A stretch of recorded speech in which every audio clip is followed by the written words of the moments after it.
cordial saludo, estamos en Encuentro Libertario y hoy vamos a hablar de un tema sumamente importante por la vigencia que representa, que tiene que ver con la tradición progresista, título que lleva el nombre del autor, la persona que nos acompaña hoy en esta interesante charla, que es Alejo Shapire. Muchas gracias, Alejo. Alejo Shapire es periodista, es un intelectual, un investigador, y bueno, como hemos mencionado, este libro es sumamente recomendable para platicar y comprender este fenómeno que tenemos que desentrañar. Muchas gracias por tu presencia con nosotros, Alejo. Muchas gracias a ustedes por la invitación. Alejo, el título de tu libro es impactante. Muestra y representa muchas cosas. A la gente que se ha identificado con la izquierda, con el progresismo, que se siente traicionada, los fenómenos contemporáneos sobre la identidad, sobre el discurso políticamente correcto. En fin, yo quiero preguntarte algo sobre dónde estará partiendo esta traición progresista. En la Revolución Francesa arrojó a Robespierre, la Revolución Rusa arrojó a Lenin y a Stalin. La revolución es un concepto marxista que se exalta como punta de bandera. ¿Será quizá este un referente para comenzar a entender la traición de los movimientos reaccionarios? Bueno, claramente la revolución se come a sus hijos. Hay un sistema de canibalismo que también opera con este fenómeno que está ocurriendo, que es el que describo en el libro, es decir, de dos izquierdas en pugna, una que es la tradicional, la que se ocupa esencialmente de ver la realidad a través del prisma económico, que ve una lucha de clases en pugna, que es fagocitada por otra izquierda, que es la que se afianza luego de la caída del muro de Berlín y la pérdida de mm, su principal argumento, de que existía otro polo posible, otra vida posible. Frente a esa derrota, esa nueva izquierda se concentra ya no en el obrero, en el trabajador, sino en las minorías, se traslada de las fábricas y de los campos a las universidades, y para librar esa batalla cultural, que es su nueva arena. Y es una izquierda también que tiene unos rasgos que la distinguen de la anterior, porque, sobre todo de la europea y en algunos sentidos de la latinoamericana, no tanto del estalinismo, pero más bien de esa izquierda que estaba a favor de la libertad de expresión, de la democracia, de, de la pluralidad, de la libertad del arte. Se ve atacada por otra izquierda que está dispuesta a aliarse con totalitarismos y con nuevas formas de censura. Hoy, a través de la corrección política, ya no es la vieja derecha reaccionaria, conservadora, la que vela porque no se vean tales cosas o no se digan tales palabras, sino que es una izquierda la que está ejerciendo esta labor de censura que tradicionalmente era del dominio de las instituciones conservadoras, de la iglesia, del ejército, del heteropatriarcado. Podríamos suponer y atrevernos a decir que esta nueva izquierda, que se autonombra progresista, está creando un nuevo evangelio moral, tomando distancia supuestamente de aquello que se le consideraba tradicionalista, discurso religioso, pero creando un nuevo estigma moral a partir de la censura y la persecución. Esta nueva izquierda funciona como una iglesia secular, donde funcionan los mismos mecanismos que funcionan dentro de la iglesia. Por eso muchas veces se habla de una inquisición, por esta necesidad de ir cancelando gente, como antes la Inquisición tiraba gente o libros que eran considerados impuros a la hoguera. Bueno, ahora esta nueva visión o versión de la izquierda se ocupa de ejercer como un dogma, es decir, es una iglesia que funciona con sus jerarquías, con sus textos, con sus referentes, con sus prohibiciones, con sus cánones, y tiene una lógica muy puritana en busca de una pureza absoluta, y por eso también se come a sus propios hijos, porque no se contenta con arremeter contra eh, lo que considera el mal absoluto, que es el hombre blanco heterosexual, sino que va ampliando día a día eso que considera fascismo, nazismo, es cada vez más abarcativo y finalmente terminan peleándose entre ellos.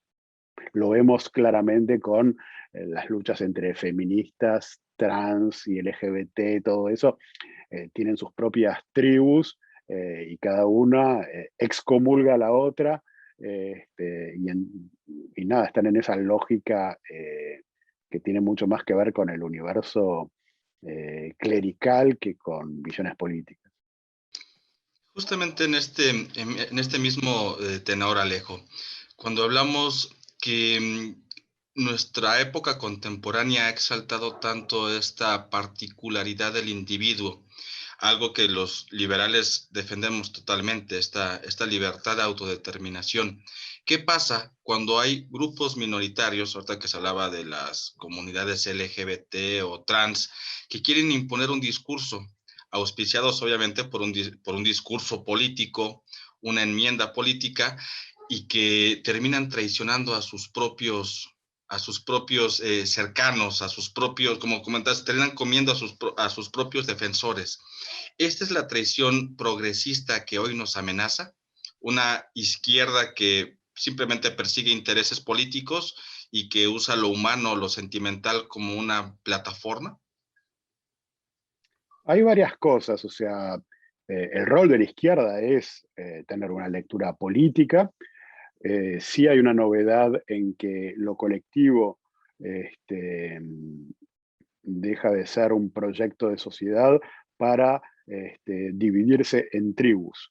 Las personas hoy son clasificadas en función de su etnia, de su orientación sexual, y forman parte de estos grupos humanos con intereses particulares que compiten en una suerte de olimpiadas de la victimización, donde hay una jerarquía de quién es el que más ha sufrido y lo que lo convierte en un acreedor de más derechos y nada, en esa manera de ver el mundo donde hay una escala de quién ha sufrido más, hay una competencia, y eso no se hace a partir del individuo, sino que es a través de la pertenencia a un colectivo, lo que es absolutamente perverso porque va en contra del individuo, que no es considerado por lo que él hace como persona, sino que es definido desde su nacimiento por su piel o por su orientación sexual. Es todo lo contrario a la libertad. Es decir, se supone que una persona piensa porque nació con un color de piel o con una orientación sexual de determinada manera, encerrando a la persona, bueno, en una lógica de tenés que pensar de esta manera porque perteneces a tal colectivo, lo que va completamente en contra de una idea que privilegia la autonomía del individuo. Muy interesante esta respuesta que das, Alejo, y me viene a la mente una frase de Octavio Paz que hablaba sobre, perdón, sobre el masoquismo moralizante. Habla mucho que el hombre contemporáneo, principalmente este que surge después de la Segunda Guerra Mundial, comienza a generar un sentimiento de dolor, y ese dolor merece un castigo, una especie de infligirse cierto tipo de censura o vituperio. Hablabas del hombre blanco, se habla del heteropatriarcado. Pareciera que todas estas normas que han existido hoy en día, o no normas, sino como acciones humanas que han existido, hoy deben de ser un ejemplo de algo lastimero. Pensemos aquí en México con López Obrador cuando habla de que España le tiene que pedir perdón a México por la conquista, se remueven estatuas o columnas que hacen referencia a la historia, ese masoquismo moralizante. Me imagino que en Europa se vive algo también muy parecido, tú que te desenvuelves mucho en Francia. ¿Cómo nos podrías hablar de este fenómeno, Alejo? Bueno, sí, efectivamente, después de la Segunda Guerra Mundial, del descubrimiento de lo que fueron los campos de exterminio, de lo que fue el reconocer los estragos, aunque no solo fueron estragos de la colonización, pero sí la esclavitud, el sometimiento a poblaciones para extraer sus materias primas, eh, verdaderas faltas de morales de Occidente, Occidente empezó a vivir una especie de autoflagelación, donde la palabra que vemos todo el tiempo, sobre todo entre los anglosajones, es el repent, arrepiéntete, arrepiéntete. De nuevo aparece esa idea de, de la culpabilidad del hombre blanco. También tiene su correlato, evidentemente, en América Latina y, irónicamente, esto que vos comentás de López Obrador, pero que también lo podemos trasladar a Argentina cuando retiran la estatua de Colón. Es decir, ¿quiénes son esas personas que le piden cuentas a Europa? El señor López Obrador, que no, muy indígena no es ese nombre, que lo hace ¿en qué idioma? Bien, lo mismo hace la señora Cristina Fernández de Kirchner, que tampoco es azteca, ¿no? Entonces, es muy perverso eso, porque son gente que le está reclamando, siendo un heredero de la colonia, a una Europa que evidentemente no es la misma de la que era hace 500 años, que pague cuentas en el idioma del conquistador, lo que es bastante absurdo. Y es todavía más perverso porque eso se inscribe en una lógica de superioridad moral. Es decir, nosotros como blancos somos tan elevados que podemos darnos el lujo de maltratarnos a nosotros mismos, y en nombre de esta superioridad moral decimos que los otros son mejores que nosotros. Es decir, ¿qué civilización puede darse ese lujo de elogiar a las demás para autocastigarse permanentemente? Es un rasgo absolutamente narcisista para verse más lindo en el espejo. Sí, esa autoridad moral que significa el estar del lado correcto de la historia para muchos y que sirve como un fundamento para continuar justamente este tipo de discursos. Regresando al punto cultural o al multiculturalismo. Nosotros como tal, como especie humana, dependemos de la mezcla cultural, no solamente en el aspecto racial, sino también en nuestras propias prácticas humanas. Pero ¿qué pasa cuando hay grupos culturales que no se asimilan dentro de una cultura? Por ejemplo, algo que Finkielkraut comenta en Francia, no es que se esté en contra de la migración o que se esté en contra del Islam, pero debe de existir una asimilación cultural. Y cuando llegan estos grupos minoritarios quieren imponer una nueva forma cultural que corresponde justamente a su historia. Y aquí hay un gran contraste con el lugar en el que se están asentando. ¿Qué opinas tú de este fenómeno que se suscita mucho en Europa y principalmente en Francia? Bueno, Europa ha pasado de un modelo que aspiraba a la asimilación de quienes venían de otros países, de otras culturas y demás, a un modelo más anglosajona, que es la convivencia entre gente de distintas culturas. Ya no aspiramos más a mezclarnos y a integrar a la gente que viene de afuera para que se parezca al francés, sino que dentro de esta lectura en el que somos malos, simplemente tratamos de ser buenos con los que vienen de otras partes. Y esto entra muchas veces en conflicto dentro del propio progresismo, es decir, se le exige al hombre blanco heterosexual luchar contra los micromachismos, y al mismo tiempo esa misma izquierda hace la vista gorda cuando hay chicas completamente veladas en una de las formas más acabadas del heteropatriarcado. Entonces, esta nueva izquierda que abraza el relativismo cultural, este, está, está siendo muy cuestionada. De hecho, en Francia la izquierda se está volviendo cada vez más irrelevante. Todos los sondeos indican que,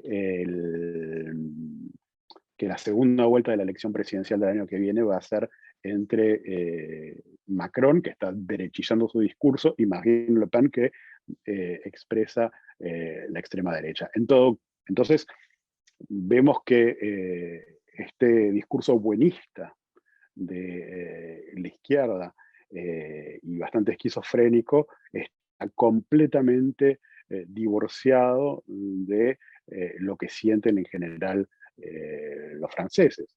Así que sí, estamos en una sociedad donde hay cada vez más fricciones, donde las reivindicaciones de las comunidades son cada vez más fuertes y militantes, y eso saca chispas y genera una crispación importante. Dentro de los males, ¿cuál es el menor, Alejo? ¿Estar en una izquierda progresista que traiciona a sus adeptos, o llegar y arribar a una extrema derecha que, como comentas, también es un discurso que se está gestando en muchas partes de Europa, de Estados Unidos, de América? ¿Cuál es el mal menor? ¿O cómo podemos contrarrestar para que ninguno de los dos sea un mal mayor? Yo lo que pienso es que en realidad no estamos ahora en una pugna entre izquierda y derecha, sino entre eh, el populismo, tanto de izquierda como de derecha, versus una visión liberal y universalista. Me explico. Frente al discurso identitario de esta izquierda, creo que hay que definirlo así, como izquierda identitaria, es decir, basándose en la identidad de las minorías, se ha generado su respuesta, que es la respuesta identitaria de derecha, que es Donald Trump, por ejemplo, que es Marine Le Pen en Francia, que es Viktor Orbán en Hungría. El mismo fenómeno existe en Polonia, en Italia. Es decir, son las dos caras de un movimiento político populista identitario que ve la realidad a través del prisma de la identidad sexual y étnica de las personas. Frente a esto hay una tradición que escriben tanto el liberalismo clásico como la socialdemocracia, que está en vías de desaparición, que tienen una visión mucho más, que llamémosla universalista, que es la heredera del siglo de las luces, que frente a lo que es una política del sentimiento, de la subjetividad, el yo siento que tal cosa, no, están los hechos, está la razón, está la duda, está... Ese es, y la política del mal menor, es decir, darse cuenta de que no hay soluciones mágicas, que los atajos que propone el populismo pueden resultar atractivos, pero no son más que un espejismo, y que, bueno, en un sistema democrático tenemos respuestas que no son idílicas, que hay que salir del idealismo y contentarse con un reformismo que vaya hacia una sociedad mejor, en vez de dejarse convencer por estas utopías. Eso es algo muy, muy interesante, Alejo, porque ahorita bien comentas sobre la herencia que tiene el liberalismo de este siglo de las luces, que es el pensamiento, es la racionalidad, más allá del sentimentalismo, la subjetividad. Sin embargo, ¿cómo podemos entender este fenómeno en una época en la cual, por ejemplo, los medios de comunicación, los medios eléctricos de comunicación, las redes sociales son tan dinámicas que surge una noticia, luego surge otra, donde no hay momento de razonar o pensar lo que está pasando, sino solamente padecerlo y sentirlo? ¿Cómo podemos recuperar los liberales, y hablando de una población en general, este discurso racional que es propio de la herencia de la Ilustración, en una época en la cual parece que la razón es lo que menos importa porque se impone el sentimiento. ¿Cómo podemos recuperar esta, esta cuestión que tú nos estabas mencionando? Bueno, claramente las redes sociales han exacerbado eh, por su funcionamiento mismo, por una cuestión técnica, por la liberación de dopamina con cada like, por, eh, eh, por la lógica misma de la retribución, de la satisfacción, de la pertenencia a la tribu, no hacen más que exacerbar eso. Es decir, nadie va a permitirse dar un pensamiento matizado que no pertenezca a su propio campo, porque al salir de su burbuja se expone a ser linchado por propios y ajenos. Entonces, evidentemente, en una economía de la atención que privilegia al que hace más ruido y al que se convierte en el vocero eh, más a ultranza de una versión de la idea, es mucho más complicado. Pienso que hay algunos recursos, evidentemente está la tentación de decir, me alejo de todo eso. Es poco realista, sí es necesario volver a una digestión más lenta de la información a través de eso que es la literatura, el ensayo y la reflexión, incluso darse cuenta de dónde vienen nuestras ideas, ir a los clásicos, tomar distancia para ver con matices lo poco nuevo que es lo que estamos viendo. Y creo que otra manera de tomar distancia es el humor, que es algo que, se, que es mucho más importante de lo que parece. Cuando uno deja de tomarse en serio, cuando uno, a gente que funciona como sensores mojigatos, los pone en ridículo, eso es algo que también funciona, pero necesariamente en una economía donde todo está hecho con logaritmos que si uno investiga en YouTube qué es la comida vegetariana, inmediatamente le propone ir a la opción vegana. Siempre estamos en una carrera donde se nos lleva al extremo. Alejo, ¿en qué momento te traicionó la izquierda? Bueno, yo lo noté cuando me di cuenta en los años 2000 en Francia que había una explosión del antisemitismo en París. Esto coincidía con la segunda intifada, es decir, que poblaciones autóctonas musulmanas que en Francia que importaban el conflicto israelo-palestino, este, en algunas ocasiones habían atacado, estoy hablando evidentemente de una minoría, estoy hablando de hechos muy circunscritos de violencia contra judíos, y que eso se había convertido en un problema cuando quise contar lo que estaba pasando, porque yo trabajaba para un diario de izquierda y era fácil hablar del antisemitismo siempre y cuando fuese producto de la extrema derecha, pero desde el momento en que los autores de esos ataques no eran cabezas rapadas de ojos azules, se volvía mucho más difícil hablar de antisemitismo porque el nuevo antisemitismo se escudaba en el antisionismo. Entonces me di cuenta de que si no se podía hablar que en un país como Francia, que había vivido lo que había vivido durante la ocupación, de que le estaban pegando y matando a judíos en la calle, si lo que yo consideraba mi campo, que era la izquierda, no podía hablar de eso, bien, había un problema con mi campo. Entonces empecé a darme cuenta de que eso no solo se aplicaba al antisemitismo, sino que este giro abarcaba muchos más temas y son los que describo en el libro. Justamente este es uno de los temas importantes de tu libro, que es un texto atrevido porque en muchos momentos se pronuncia en contra de este discurso de lo políticamente correcto o estar del lado correcto de la historia. ¿Has tenido alguna consecuencia o cuáles son las consecuencias de esta sinceridad? ¿Cómo te sientes tú al haber terminado y haber presentado recientemente este libro, el 10 de marzo del 2021? En español sale editado con este título, La traición progresista. ¿Cuál es el desafío de esa sinceridad intelectual? Bueno, evidentemente yo primero tuve un shock personal, que fue lo que me llevó a escribir el libro, y que se tradujo por un sentimiento de orfandad muy fuerte. Es decir, sentí que mi campo me había abandonado, me planteé si era yo el que me había movido, como siempre uno piensa, uno es de izquierda a los 20 y es de derecha a los 40, pero me di cuenta que no, que empecé a analizar y fui enumerando casos, ejemplos y entendiendo la mecánica, que es la que describo, y me di cuenta de que en realidad no era yo el que me había movido, sino que mi propia familia política, por decirlo de algún modo. Y entonces, sí, evidentemente me costó amistades darme cuenta de eso.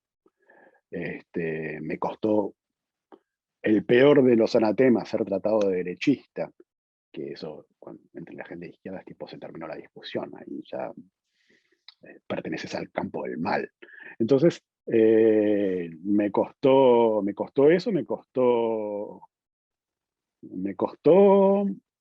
digamos, esa camaradería con quienes se suponía que eran mis aliados en el campo del bien, y me dejó solo y me hizo descubrir que había otra gente que era huérfana como yo. Y eso me parece que fue lo que valió el libro. Es decir, tuve el testimonio de mucha gente que me dijo que se había sentido como yo, abandonada por eh, unas ideas en las que ya no podía reconocerse porque, aunque los que se reivindicaban en ella seguían estando ahí, esas ideas ya no los representaban, al menos en cómo se estaban manifestando. Así que sí, evidentemente hay un precio a pagar. Creo que lo he pagado, pero también eso ha tenido beneficios. Me ha servido para ser un poco más libre en mi manera de pensar, en no tener que responder a nadie por lo que pienso, y desde el punto de vista intelectual es súper saludable. Y una sinceridad intelectual, justamente el saberse reivindicar y estar en constante transformación como debe de ser un libre pensador. Alejo, otra cuestión que me gustaría preguntarte es sobre que el discurso actual del progresismo establece alianzas con esta idea de el enemigo de mi enemigo es mi amigo, aun cuando sean posturas totalmente contradictorias o atroces entre sí, como esta simpatía que se suele tener con el Islam extremo, que tiene una animadversión con Estados Unidos, con Israel y todo lo que tenga que ver con el diablo y demás en esta doctrina pareciera moral, está justificada esa alianza. Vemos a Venezuela, que tiene el apoyo de muchas brigadas y de muchas agrupaciones de este Islam extremo, antiimperialista, por llamarlo imperialismo, porque pareciera que la única nación imperialista que estuvo en el siglo XX fue la Unión Soviética, que sí emprendió una cruzada para acrecentar su territorio. ¿Qué pasa con estas contradicciones, Alejo? ¿Qué pasa con este discurso antiimperialista, anti-Estados Unidos, anti-Israel, que pareciera que todo lo que se hace en contra de estas dos naciones está justificado porque porque tienen esta simpatía, no sé si decirlo de izquierda, pero sí desde una postura moral? Todo lo que sea en contra del tirano está permitido. Lo que ocurrió creo que es lo siguiente. Cuando se desploma el campo soviético, la izquierda no solo pierde una realidad alternativa que ofrecer, un proyecto económico alternativo, político económico, pierde también un poder de fuego. Es decir, ya no hay nada que le haga frente al mal visto como el imperialismo estadounidense. Y vuelve a descubrir ese poder de fuego con el 11 de septiembre. Es decir, aparece desde el tercer mundo una ideología que promete encarnar esa lucha contra un Occidente. Y bueno, para un Occidente que se siente culpable y que vive la autoflagelación, resulta muy seductor, porque primero es el nombre de el tercer mundo y una ideología que viene de ahí. Y al mismo tiempo opera esa lógica del enemigo de mi enemigo es mi amigo. Y bueno, entonces muy fácilmente cambian la remera del Che Guevara, la camiseta del Che Guevara, por la cufilla, el pañuelo palestino, que pasa a ser el nuevo talismán, ¿verdad? Esto también encaja muy bien la cuestión israelo-palestina, en el hecho de que el conflicto israelo-palestino es lo único que une a todas las naciones islámicas, que si no están completamente divididas por sunitas, chiitas, problemas de vecindario. La cuestión israelo-palestina es realmente la única que los une. Y entonces, esta lectura de Israel es, a ver, la lectura de la izquierda bien pensante es la siguiente. Los israelíes son los nuevos nazis, los judíos son los nuevos palestinos. Perdón, los palestinos son los nuevos judíos. Y entonces utilizan este paradigma en contra de los supervivientes y los herederos de los judíos de los campos de concentración que sobrevivieron, en un mecanismo absolutamente perverso, y reelaboran ese antiimperialismo, y sí, se alían con a priori una alianza contra natura, con gente que es oscurantista, religiosa, el opus de las palabras de Marx diciendo que eran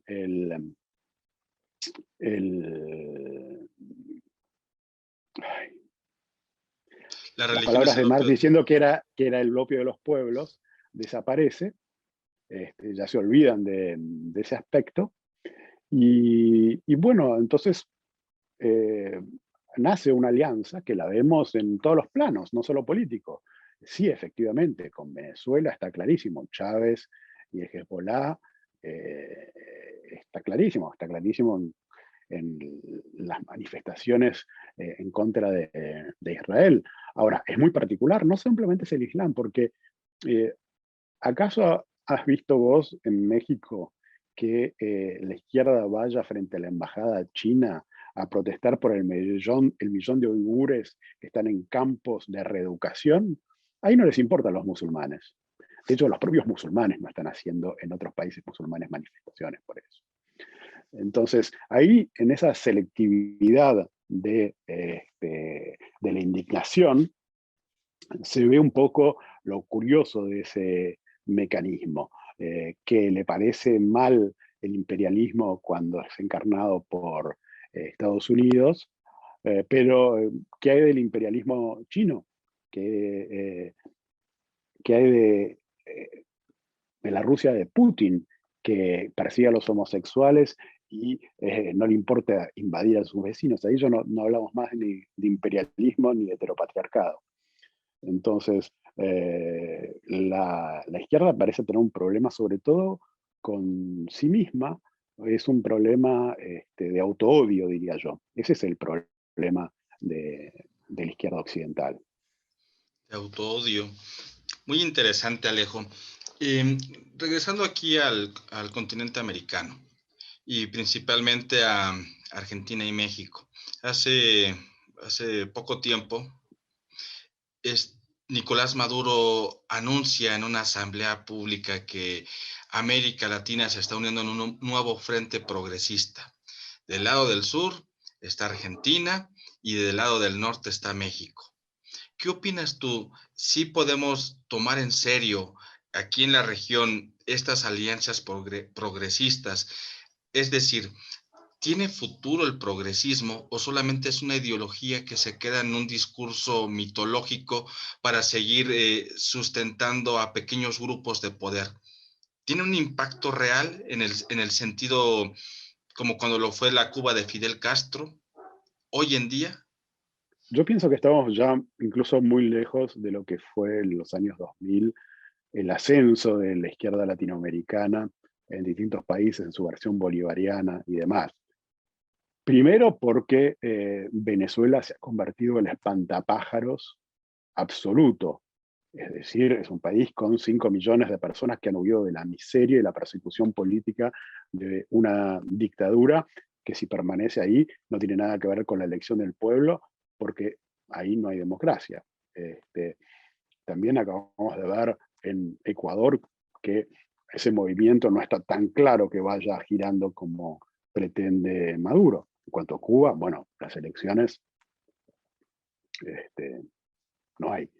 Entonces, en el caso argentino, pese a haber tenido un desempeño económico muy malo, el macrismo logró el 41% de los votos y hoy podemos decir que los resultados del gobierno argentino distan de ser populares. Así que no creo que estemos en condiciones de volver a hablar de un nuevo frente.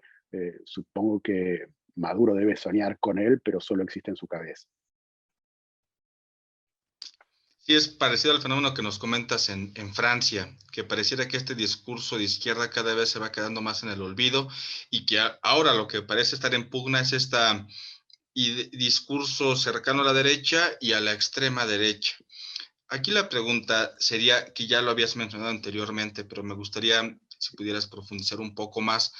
¿Cómo se puede contrarrestar ese populismo o esa derecha radical, extrema, que también se suscita en varias partes del mundo, como tú ya mencionaste? ¿Cómo podemos contrarrestar ese peligro que también azota a nuestra sociedad y a nuestra cultura? Bueno, una de las maneras es desarticulando las mentiras de esos discursos identitarios, volviendo a poner a la razón en el corazón y al individuo en el corazón del proyecto político.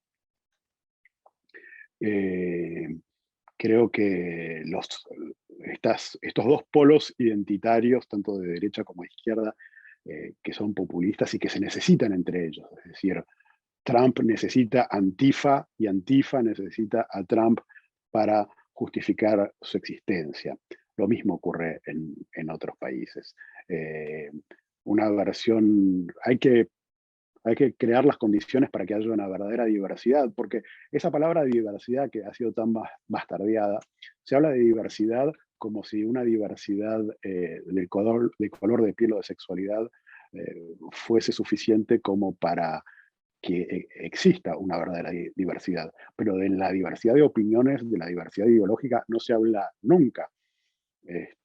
Podemos tener a un gobierno de todos los colores, de todas las sexualidades, de todo lo que se te ocurra, y ser absolutamente uniforme en cuanto a su manera de ver el mundo, y podemos tener a dos personas que sean hermanas y piensen absolutamente distinto.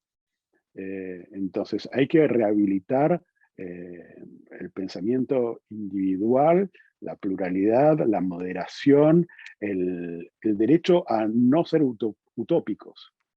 Es mucho menos sexy como idea, pero bueno, la realidad a lo que nos ha llevado las utopías en el siglo XX deberían darnos una pauta de que quizás mejor una democracia imperfecta y perfectible que esos proyectos mesiánicos totalitarios. Fíjate que hace un momento mencionabas que se suele ser de izquierda a los 20 años y se cree que se es de derecha a los 40. Quizá parte de este discurso en las universidades de América Latina, con la exaltación a la revolución, este discurso marxista, de no es la idea, sino la revolución lo que debe de llevar a cabo las transformaciones. Pareciera que existe este espíritu romántico en todo joven incauto muchas veces a ser secuestrado por la izquierda, pero la izquierda ha secuestrado las academias, los centros universitarios, los medios de comunicación, hasta la industria cultural, hasta Hollywood mismo, ¿no?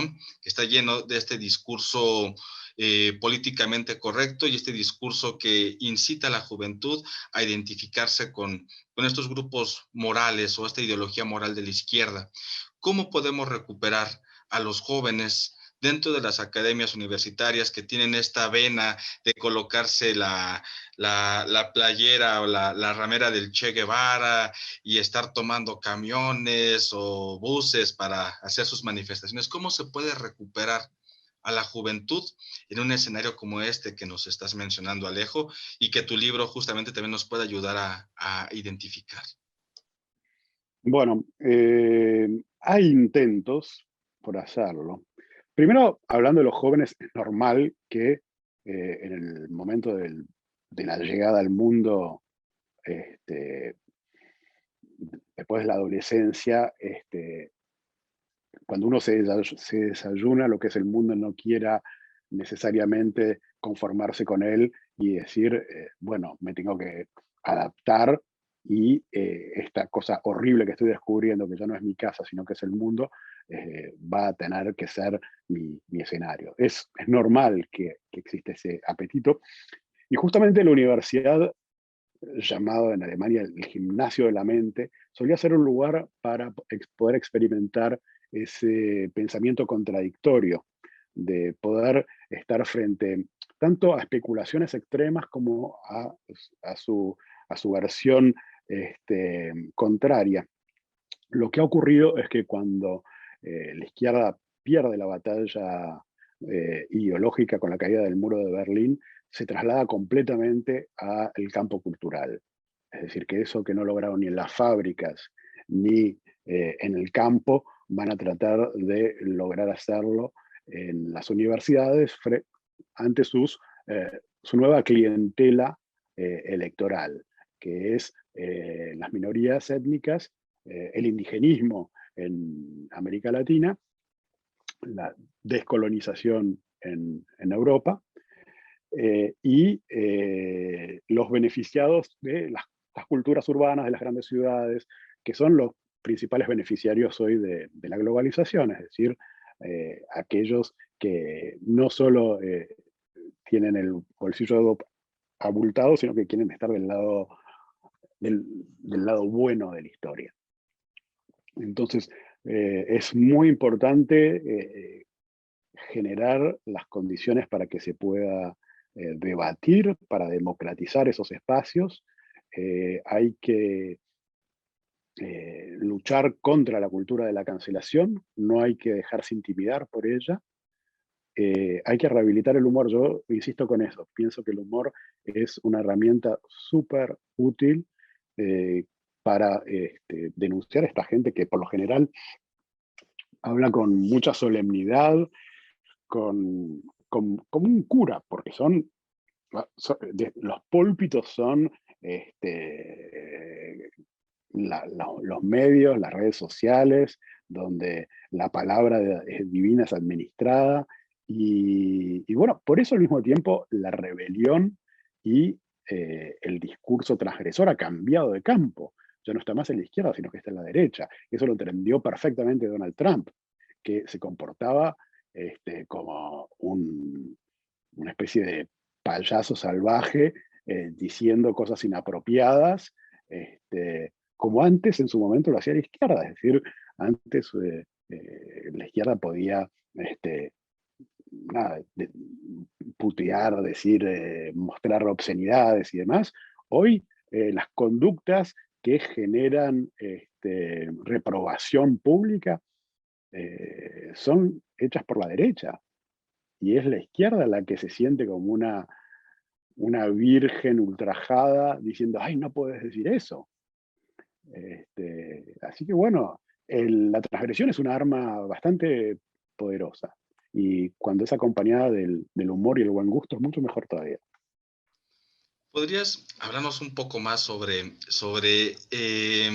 la solución o la respuesta ante estos discursos totalitarios identitarios, está dentro del lado del humor. Me recuerda mucho a esta ironía socrática, que hay inteligencia en el discurso y aparte burla para exasperar al interlocutor, o Aristófanes mofándose justamente de la seriedad. ¿Podrías hablarnos un poco más sobre este humor que hay que desarrollar y no perder ante la solemnidad que maneja este puritanismo ultrajado de la izquierda? Me parece que el mejor ejemplo es el discurso que el humorista Ricky Gervais hizo en los Oscar, cuando le habló a Hollywood de, eh, de cómo ellos pretendían desde sus mansiones aleccionar al resto de la humanidad. Y es en el humor, es en el humor de South Park, es en el humor de Larry David, es en el humor de todas esas personas que están demostrando a través de no, no hablo de la carcajada sonora, sino a través de esa inteligencia de poner distancia y subrayar las contradicciones cómicas que existen entre eh, esos nuevos curas y sus propios estilos de vida y esta moralina permanente que están destilando, que es aburrida, que es asfixiante y que cuando no es mucho peor y se convierte directamente en campañas para hacer que la gente pierda su trabajo, como le ocurrió a la actriz de Mandalorian, porque como esta actriz hay profesores que pierden sus trabajos en sus universidades, hay periodistas que son echados, todos los que no comulguen con la nueva doxa se convierten en gente absolutamente peligrosa. Entonces hay que tener cuidado con esas cosas. Y el humor, vos date cuenta que los primeros en ser víctimas de esta corrección política fueron los humoristas. Fueron los primeros que se transformaron en curas, que dejaron de contar chistes o directamente desaparecieron. Cuando Jerry Seinfeld dice que ya no podría ser el mismo show hoy en día porque lo cancelarían, es absolutamente cierto. Y bueno, yo también creo que es a través del humor, que es una suerte de vanguardia de decir lo que no se puede decir a través de la ironía, por ejemplo, o del bufón del rey, va a venir por ese lado la solución. Estamos casi llegando a nuestra recta final. Un par de preguntas más será muy interesante para ti, Alejo. Y en estas enfocadas un tanto a tu experiencia como escritor de este libro. Mencionabas que fue cuando tú sentiste la traición hacia la izquierda o este progresismo, eh, perteneciste a una sensación de orfandad. Tu libro va dedicado para todos aquellos que han padecido esa orfandad, que han comulgado con ideas reaccionarias, ideas de justicia, ideas de reivindicación social, de rescatar la individualidad. Y cuando te das cuenta que esto es una traición, dices, bueno, ¿dónde quedo yo en este lugar en el mundo? ¿Cuál es tu experiencia? ¿Va para, esos son tus lectores? ¿O también está para el lector que defiende encarnecidamente a la izquierda, que no se ha dado cuenta que ha sido traicionado todavía? En realidad, este libro no apunta a sectores, apunta a individuos que han tenido una experiencia no solo intelectual, sino sentimental con las ideas. Eh, por suerte ha sido leída por gente de todos los horizontes políticos, y la idea es contribuir al debate. No pretendo tener razón, yo también cambio de opinión, pero yo sentí una necesidad de decir algunas cosas y sé que hay gente que agradeció haber ordenado lo que ellos intuían o pensaban de algún modo concentrado en estas páginas. Y eso me parece que era la misión principal, es decir, eh, señores, ha pasado algo, mi sensación es que nadie lo está contando, yo lo necesito contar por lo menos de esta manera y espero que les sirva a ustedes para sentirse menos solos y replantearse algunas cosas que les parecen obvias o no tanto. Justamente esa intención de reivindicar la historia y mostrar lo que no se quiere, lo que muchas veces no se quiere ver. Creo que es una importancia muy grande que tiene tu libro. Nada más ya por último, Alejo, ¿nos podrías decir dónde lo podemos conseguir? En Amazon, aquí en México. Bueno, estaremos pendientes justamente para hacer una mayor difusión de un libro que se tiene que leer justamente en estos tiempos de transición. Bueno, entonces, lo pueden conseguir. Hay una primera edición argentina, que es de Libros del Zorzal. En España lo acaba de publicar Península. Se encuentra en Amazon para Kindle.